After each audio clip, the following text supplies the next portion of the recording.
So guys, मानता हूँ बहुत दिन बाद, पर तबीयत थोड़ा सा खराब है। तबीयत नहीं बोलूंगा, गला खराब है। अभी भी आवाज आपको थोड़ा सा डल लग सकता है और खराब लग सकता है, तो थोड़ा सा मैनेज कर लेना। ये एपिसोड बहुत धमाकेदार होने वाला है, क्योंकि इसी एपिसोड में आप लोग आर्थर वर्सेस ऊटो और दो लेंसेस को फाइट करते हुए देखेंगे। अब थोड़े से पिछले एपिसोड का रिकैप कर लेते हैं और उसके बाद आगे बढ़ते हैं। पिछले एपिसोड में हमने देखा था आर्थर दो लेंसेस यानी मीका और ऑल्फ्रेड के साथ इन्वेस्टिगेट करने के लिए निकलता है और वो आखिर में अपने खुद का शहर यानी जहां वो जन्म लिया था ऐशबार में पहुंचता है। पर वहीं पे उसका सबसे पहला दुश्मन से वो मिलता है यानी सेबेस्टियन। अब वो बुरे कामों में लग चुका था, यानी एल्व्स, ड्वार्फ्स और ह्यूमंस को स्लेव बना के बेचता था। सो उसके पीछे ऑल्फ्रेड जाता है और उसके साथ साथ आर्थर भी। पर तभी वहां पे जाके एंट्री होता है ऊटो का। तो बिना देर करे चलिए आगे बढ़ते हैं। एपिसोड के शुरू में ऊटो उसे देख के हंस रहा था, कहता है हेलो बॉय वंडर। आर्थर भी उसे देख के हाय कहता है। ऊटो कहता है तुम इमेजिन भी नहीं कर सकते हैं ना कि मैं यहाँ पे आऊंगा। पर आर्थर को ये सब कुछ पहले से पता था। ये सुन के ऊटो कहता है तुम इंटरेस्टिंग हो, लगता है तुम बहुत कुछ जानते हो। अब सिल्वी आर्थर को केयरफुल रहने के लिए कहता है कि आसपास बहुत से बच्चे और बहुत से लोग हैं और इसी वजह से आर्थर ऊटो को कहता है चलो हमारा फाइट कहीं और करते हैं। ये सुन के ऊटो कहता है फाइट? तुम्हें क्यों लगा कि मैं एक लेजर को अपना टाइम दूंगा? ये सुन के आर्थर कहता है क्योंकि तुम मेरे पास आए हो, न कि मैं। अगर तुम बस मुझे मारना चाहते तो अब तक मार चुके होते, या फिर ऑल्फ्रेड और बाकी सोल्जर्स ने मुझे कैप्चर कर लिया होता। और तभी वो आगे जाने लगता है। पर ये देख के ऑल्फ्रेड कहता है रिटेनर ऊटो, आपको ये नहीं करना चाहिए लॉर्ड रहीदास। पर तभी वो उसके ऊपर हमला करते हुए कहता है तुम्हें क्या लगता है मैं किसी लेजर विंग की बात सुनूंगा, हाँ? और अब वो दोनों आगे बढ़ने लगते हैं। पर तभी जाते हुए सिल्वी कहता है कि ऑल्फ्रेड के लिए ये सही होगा। और आर्थर अपने हाथों से एक छोटे से बॉल को गिराते हुए और उसे तोड़ते हुए कहता है चलो आई होप कि आया हैंडल कर लेगी। और वो दोनों आगे निकल जाते हैं। इस तरफ ऑल्फ्रेड ने भी उस बॉल को देख लिया था जिसको आर्थर ने तोड़ा था। और तभी वो अपना कोई स्पेल करता है जिसके वजह से वो नीचे की तरफ जाने लगता है। और नीचे हम बहुत सारे अल्क्रियन सोल्जर्स को देखते हैं जिन सबको वो जल्दी से जल्दी इवैक्यूएट करने के लिए कहता है। पर कोई भी उसकी बातें नहीं सुन रहा था। हालांकि वो उनसे पावरफुल जरूर है। वो बहुत सारे गेट को क्रिएट करता है और बार बार कहने के बाद हम देखते हैं कुछ सोल्जर्स ना चाहते हुए भी वहाँ पे जाने लगता है। पर तभी कुछ अजीब होता है, वहाँ पे कुछ क्रिस्टल जो कि ब्लास्ट होने लगता है और उसके फॉग से बाकी सारे सोल्जर्स वो एक दूसरे पर हमला करे जा रहे हैं, एक दूसरे को मारते जा रहे हैं। इस तरफ अब किसी को ये समझ नहीं आ रहा था, पर ऑल्फ्रेड को पता था। वो कहता है कम आउट, आया बाहर आ जाओ। और वो भी अपनी स्पेल एक्टिवेट करता है, डिटेक्ट करने की कोशिश करता है। इस तरफ हम सारे सोल्जर्स को मरते हुए, एक दूसरे को मारते हुए देखते हैं। ऑल्फ्रेड कहता है देखो अगर अभी तुम यहाँ से भाग जाओगी तो मैं मेक श्योर जरूर करूंगा कि तुम यहाँ से जिंदा वापस जाओ। वो सोचता भी है कि आया शायद जाके अल्दिर को हमारे बिट्रेल के बारे में बता सकती है, पर फिर भी मुझे उसे संभाल के रखना ही होगा। पर तभी उसके पीछे से आवाज आता है सो केयरिंग। वो डर जाता है। हम आया को देखते हैं, वो उस तरफ हमला करता, पर तब तक वहाँ पे आया थी ही नहीं।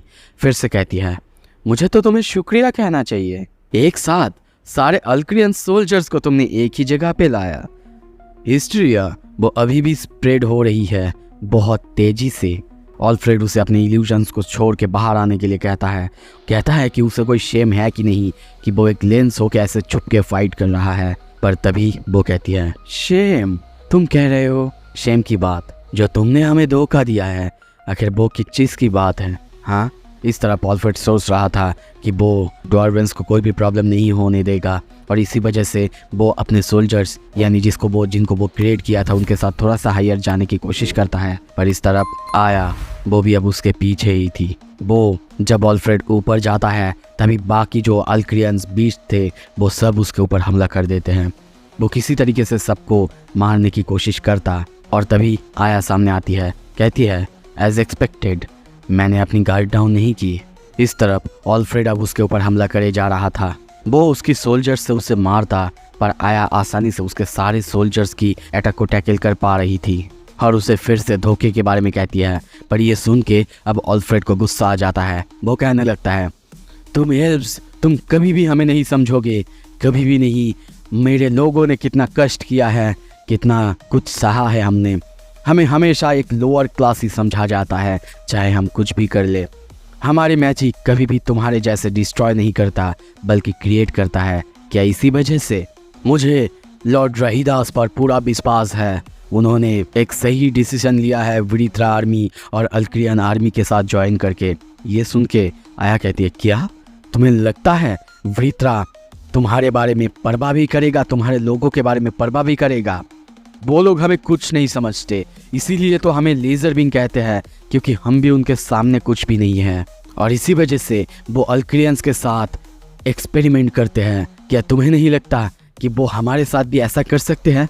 और अब दोनों आमने सामने, दोनों एक दूसरे पर हमला करने के लिए बिल्कुल तैयार, और अपने सबसे पावरफुल हथियार से दोनों एक दूसरे को हमला करने के लिए आगे बढ़ रहे थे।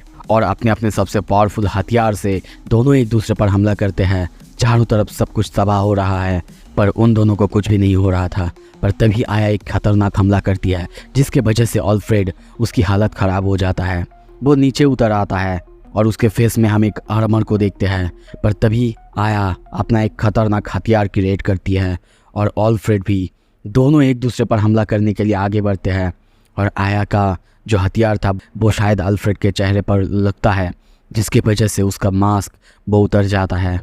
हम उसके चेहरे पे खून भी देखते हैं, पर अब आया तभी डर चुकी है।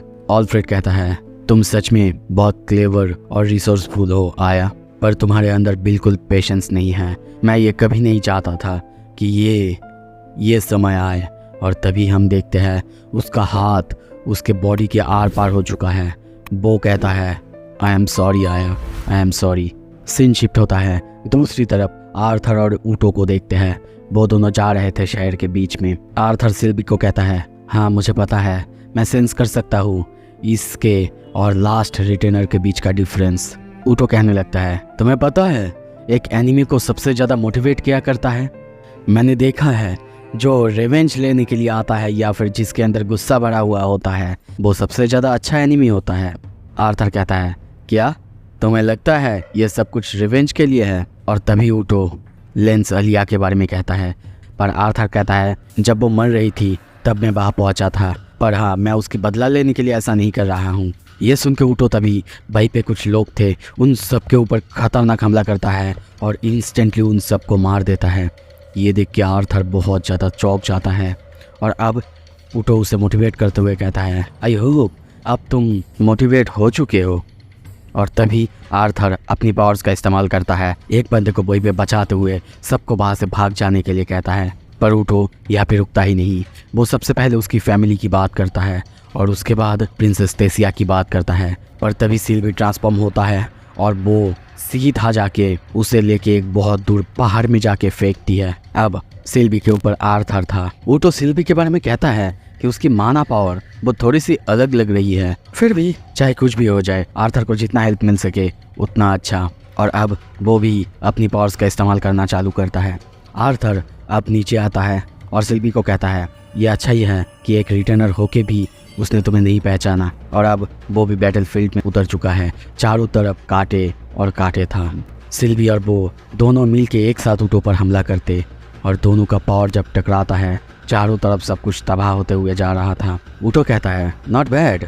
आर्थर तभी कहता है सिल्वी को, डक। और तभी सिल्वी वहाँ पे आता है और अपना एक खतरनाक अटैक अपने पूंछ से उसके ऊपर करता है, जिसके वजह से ऊटो बहुत बहुत दूर उड़ते हुए जाता है। सिल्वी कहती है, अभी भी वो जिंदा है। आर्थर कहता है, हाँ। और तभी ऊटो अब आर्थर पर हमला करने के लिए दौड़ता है और अपने हथियार से एक खतरनाक हमला उसके ऊपर करता भी है। दोनों के पावर एक दूसरे से टकरा रहे थे, आर्थर का ब्लैक इलेक्ट्रिक और ऊटो का पावर। आर्थर एक के बाद एक ऊटो पर हमला करते जा ही रहा था, पर ऊटो आसानी से उसकी हर एक अटैक को डॉज कर रहा था। ऐसा फील हो रहा था जैसे कि आर्थर के अटैक्स उसके ऊपर काम ही नहीं कर रहे हैं, या फिर आर्थर के पावर्स उसके सामने चींटी के बराबर है। और वो इसी वजह से कहता है, आई एक्सपेक्टेड मोर पप। अब सिल्वी कहता है, आर्थर ये अच्छा नहीं हो रहा है। उसकी पावर्स जितना समय जा रहे हैं उतना बढ़ रहे हैं, वो उतना फास्ट उतना स्ट्रॉन्गर होते जा रहा है।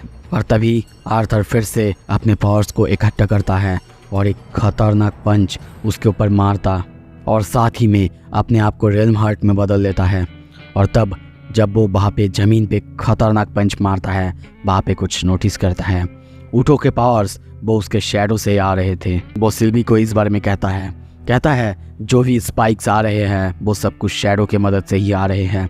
मतलब उसकी पावर्स ज़्यादातर शैडो में बहुत ज़्यादा ताकतवर होते जा रहा है। हमें उसे किसी भी तरह ऊपर ले जाना ही होगा। और तभी वो उसके ऊपर फिर से हमला करता, पर ऊँटो उसके ऊपर एक खतरनाक हमला करता है। आर्थर बहुत बहुत दूर जाके एक जगह गिरता है। सिल्वी कहती है, आर्थर ठीक हो ना? आर्थर की हालत बहुत ज़्यादा ख़राब देखते हैं। वो कहती है, आर्थर तैयार हो जाओ। आर्थर कहता है, क्या प्लान क्या है तुम्हारा? और तभी देखते हैं सिल्वी वो ऊपर बहुत ऊपर उठती है, बिल्कुल आसमान में बादलों के पार, जहाँ पे कोई भी शैडो आने का चांस ही नहीं था। ये देख के ऊँटो तारीफ करता है आर्थर को कि उसने इतनी जल्दी उसकी पावर्स को समझ लिया। और तभी आर्थर फिर से उसके ऊपर हमला करने के लिए आगे बढ़ता है। अपनी तलवार से उसके ऊपर हमला करता भी है, पर फिर भी ऊँटो को जैसे कि कुछ फ़र्क ही नहीं पड़ रहा था। वो उसकी हर बार को डॉज करते हुए जा रहा है। अब ये सब देख के ऊँटो कहता है, क्या बात है, मैं अपने पावर्स को इस्तेमाल भी नहीं कर रहा हूँ और तब भी तुम मेरे ऊपर एक हिट तक नहीं कर पा रहे हो। सच में ये बहुत ज़्यादा डल है, अब मैं बोर हो रहा हूँ। और ये सुनते ही आर्थर अपनी तलवार में अपना जितना पावर था सब कुछ डाल देता है और कहता है, माफ़ करना, मैं तुम्हारे साथ इसलिए फ़ाइट नहीं कर रहा हूँ कि मैं तुम्हें इम्प्रेस कर पाऊँ। और तभी वो ऊपर से उसके ऊपर खतरनाक तरीके से एक बार करता है। उसकी तलवार टूट जाता है, वो सीधा ऊँटो के बॉडी के आर पार हो जाता है। आर्थर कहता है, सिल्वी लगता है हमने कर दिया। पर तभी वो चौंकता है। ऊँटो कहता है, तुमने मेरे वीकनेस को डिस्कवर कर लिया बहुत ही कम समय में। अब तक तो मैं खेल रहा था, तुम्हें नहीं लगता कि ये मुझे बहुत पहले ही पता चल चुका था? और तभी जिस जगह आर्थर ने तलवार घुसाया था उस जगह हम स्पाइक होते हुए देखते हैं। इस तरफ हम फिर से उसी जगह देखते हैं, यानी आया को और ऑल्फ्रेड को। चारों तरफ आग, लावा और सब कुछ। सोल्जर्स मरे हुए हैं, सबकी हालत बहुत ज़्यादा ख़राब है। आया को भी देखते हैं, उसकी हालत भी बहुत ज़्यादा ख़राब है, उसके मुंह से खून निकल आ चुका है। पर तभी कुछ अजीब होता है, एक धागे को या फिर एक रोशनी को हम वहाँ पे आते हुए देखते हैं। ऑल्फ्रेड के हाथों पे आता है, उसे कुछ भी समझ नहीं आ रहा था ये क्या है। पर तभी हम वहाँ पे आया को देखते हैं जो कि उसके पीछे थी। वो कहती है, मैं हो सकती हूँ रिसोर्सफुल। क्या बात है, सरप्राइज हुए ना? पर ऑल्फ्रेड सोचता है, नहीं, ऐसा पॉसिबल नहीं होना चाहिए। आया कहने लगती है, तुम्हें पता है ऑल्फ्रेड, ये सब कुछ मैंने कैसे किया? अब हम देखते हैं उसने उसे कुछ रोशनी के धागे जैसा कुछ से पूरी तरह से कैद कर लिया था। और कहने लगती है कि हर एक मेज का अपना एक प्रोटेक्शन होता है और इसी वजह से अलग अलग मेजेस, जैसे कि वाटर मेज तुम्हारे बॉडी से वाटर नहीं खींच सकता, विंड मेज तुम्हारे बॉडी से विंड को नहीं खींच सकता, जब तक कि तुम उनके साथ एक डायरेक्ट लिंक ना कर लो। और तुमने मेरे साथ डायरेक्टली वही किया, तुम्हारा माना मेरे साथ लिंक हो चुका था। हाँ, मैंने पहले तुम्हें ऐसा दिखाया कि मैं कमज़ोर हूँ, इसके वजह से तुम अपने आप का गार्ड डाउन करने लगे और मैंने भी तुम्हारे आर्मर को क्रैक करना चालू करा। अब ऑल्फ्रेड सोचने लगता है, अब तक मैं ब्रीथ कर पा रहा हूँ क्योंकि वो मुझे अलाउ कर रही है, पर मेरी सांसें कभी भी बंद हो सकती है, कोई भी ब्रेथ हो सकता है मेरी लास्ट ब्रेथ। और तभी वो पास्ट की बात सोचता है, रहीदास की बात, जब उसने उसे मोटिवेट करा था ये काम करने के लिए। पर यहाँ पे वो कहता है, माफ़ करना फादर, मैं ये सब ड्रॉप्स के लिए नहीं कर रहा हूँ जिन्होंने मुझे बहुत तकलीफ़ दिया था जब मैं स्ट्रीट्स पे था, जिन्होंने मेरी तरफ देखा भी नहीं था। मैं ये सब सिर्फ आपके लिए कर रहा हूँ। और तब वो कहता है, माना कि हम बदल नहीं सकते, पर मैं रहीदास के बारे में कुछ नहीं कहूँगा, पर प्लीज़ तुम लोग मीका को कुछ नहीं करोगे। वो इस बारे में जानती तक नहीं, मैं तो बस उसे यहाँ पे खींच लाया था और कुछ नहीं, ताकि ये सब कुछ रियल लगे। हाँ माना हम लोग अलग हैं, पर फिर भी तुम्हारे साथ काम करना मेरे लिए ऑनर की बात थी। और ये सुन के आया थोड़ा सा हंसती है और तभी मुट्ठी बंद कर लेती है इंस्टेंटली। और इसी के साथ ऑल्फ्रेड की आंखें बंद हो जाता है और वो मर जाता है। उसे फिर से पास्ट की बात याद आता है, रहीदास की बात, और अब हम उसे वहीं पे मरा हुआ देखते हैं। आया अब ऊपर देखते हुए सोचती है, आर्थर आई होप तुम ठीक हो। सीन शिफ्ट होता है दूसरी तरफ। अब हम देखते हैं ऊँटो कहता है, तुम्हें नहीं लगता कि मुझे इस बारे में पहले ही पता चल चुका था? हाँ। और उसके बॉडी में हम अलग अलग स्पाइक आते हुए देखते हैं और उसी में से वो बहुत सारे स्पाइक्स आर्थर की तरफ एक साथ फेंकता है आर्थर किसी तरीके से उन सारे स्पाइक से अपने आप को बचा रहा था, पर फिर भी ये बहुत ज़्यादा खतरनाक था। और तभी वो सिल्वी को बुलाता है। इस तरफ हम ऊटो को देखते हैं। ऊटो एक बहुत खतरनाक पावरफुल स्पाइक जो कि आर्थर को मारने ही वाला था। आर्थर भी अब कोई रास्ता ना देख के अपने आइस का पावर यूज़ करता है और एक खतरनाक पंच उसके ऊपर मारता है उन सारे स्पाइक्स पर, जिसकी वजह से वो सब बिखर तो जाते हैं पर ऊटो रुकता ही नहीं। अब वो अपनी पावर दिखाना चालू कर चुका है और आर्थर पर सीधा फिर से हमला करता है और बहुत खतरनाक बड़े बड़े पिन जैसे अटैक्स अब आर्थर पर करने लगता है। आर्थर उन सबको अपने रेल्म हार्ट की मदद से टाइम रोकने की शक्ति की मदद से रोक देता है और उन सब से थोड़ा सा बाहर आके खुद को बचा तो लेता है, पर सीधा नीचे जमीन पे आके गिरता है। पर ऊटो इंस्टेंटली उसके पास आता है और उसे देखते हुए कहता है, वाह, तुमने इसे एक्चुअली डॉज करा, ये मुझे इम्प्रेस करा। और वो फिर से एक खतरनाक हमला उसके ऊपर करता है। पर तभी सिल्वी वहाँ पे आ जाती है। वो दोनों नीचे गिरने लगते हैं। आर्थर सिल्वी को कहता है, सिल्वी सिल्वी तुम अपने फॉक्स फॉर्म में आ जाओ। पर सिल्वी कहती है, नहीं, मेरे बॉडी के हिसाब से थोड़ा सा इम्पैक्ट तो हम झेल ही सकते हैं। पर वो नहीं मानता, वो उसे बार बार फॉक्स फॉर्म में आने के लिए कहता है। इस तरफ ऊटो एक खतरनाक हमला फिर से तैयार करता है और उन दोनों के ऊपर मारता है। यह हमला इतना खतरनाक था कि सिल्वी खुद को आर्थर के साथ पूरी तरह से जकड़ लेती है, ढक लेती है आर्थर को और सीधा दोनों मिलके जमीन पे आके गिरते हैं। तो अब क्या आर्थर बच पाएगा? क्या आर्थर उसे हरा पाएगा? अगर आपको वो देखना है जल्दी से जल्दी लाइक करो। अगर मेरा गला ठीक रहा तो मैं जल्दी से लाने की कोशिश करूँगा। Thank you so much, stay tuned.